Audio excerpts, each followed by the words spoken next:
কালীগঞ্জে প্রাথমিক বিদ্যালয় gold cup football টুর্নামেন্টের ফাইনাল খেলা অনুষ্ঠিত। মোহাম্মদ আলমগীর মোল্লা, কালীগঞ্জ, গাজীপুর জেলা প্রতিনিধি। 30 এপ্রিল 2026 উৎসব মুখর পরিবেশে গাজীপুরের কালীগঞ্জে প্রাথমিক বিদ্যালয় গোল্ড কাপ ফুটবল টুর্নামেন্টের বালক ও বালিকা দলের ফাইনাল খেলা ও পুরস্কার বিতরণী সম্পন্ন হয়েছে। বৃহস্পতিবার সকালে কালীগঞ্জ আর.এন. পাইলট সরকারি উচ্চ বিদ্যালয় মাঠে উপজেলা প্রশাসন ও উপজেলা প্রাথমিক শিক্ষা অফিসের যৌথ আয়োজনে ফাইনাল ম্যাচ দুটি অনুষ্ঠিত হয়। এস.এম. নজরুল ইসলাম সরকারি প্রাথমিক বিদ্যালয় 1-0 গোলে পাঞ্জোরা বালিকা সরকারি প্রাথমিক বিদ্যালয়কে হারিয়ে চ্যাম্পিয়ন হয়। একমাত্র জয়সূচক গোলটি করেন নুসরাত জাহান। উত্তম সোম সরকারি প্রাথমিক বিদ্যালয় 1-0 গোলে কৌচান সরকারি প্রাথমিক বিদ্যালয়কে পরাজিত করে শিরোপা জেতে। জয়সূচক গোল করেন হামিম হাসান।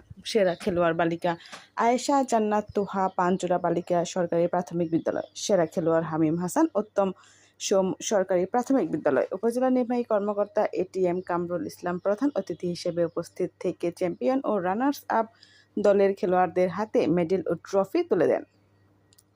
এছাড়া আয়োজক কমিটির পক্ষ থেকে চ্যাম্পিয়ন দুই দলকে 2টি করে ফুটবল উপহার দেওয়া হয়।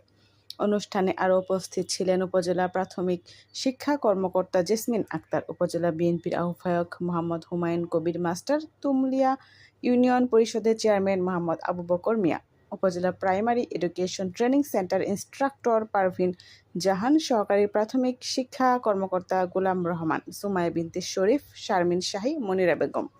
এছাড়া বক্তারপুর ইউনিয়ন বিএনপির সভাপতি মোহাম্মদ রফিকুল ইসলাম দর্জি, তুমলিয়া ইউনিয়ন বিএনপির সভাপতি আলহাজ মোহাম্মদ সিরাজ উদ্দিন এবং সাধারণ সম্পাদক শাহাবুদ্দিন আহমেদ আকন্দ সহ বিভিন্ন শিক্ষা প্রতিষ্ঠানের শিক্ষক, শিক্ষার্থী ও ক্রীড়া। নজরুল ইসলাম সরকারি প্রাথমিক বিদ্যালয় 1 এবং পাঞ্জোরা সরকারি প্রাথমিক বিদ্যালয় বালিকা 0 প্রাণপণ লড়াই করে যাচ্ছে।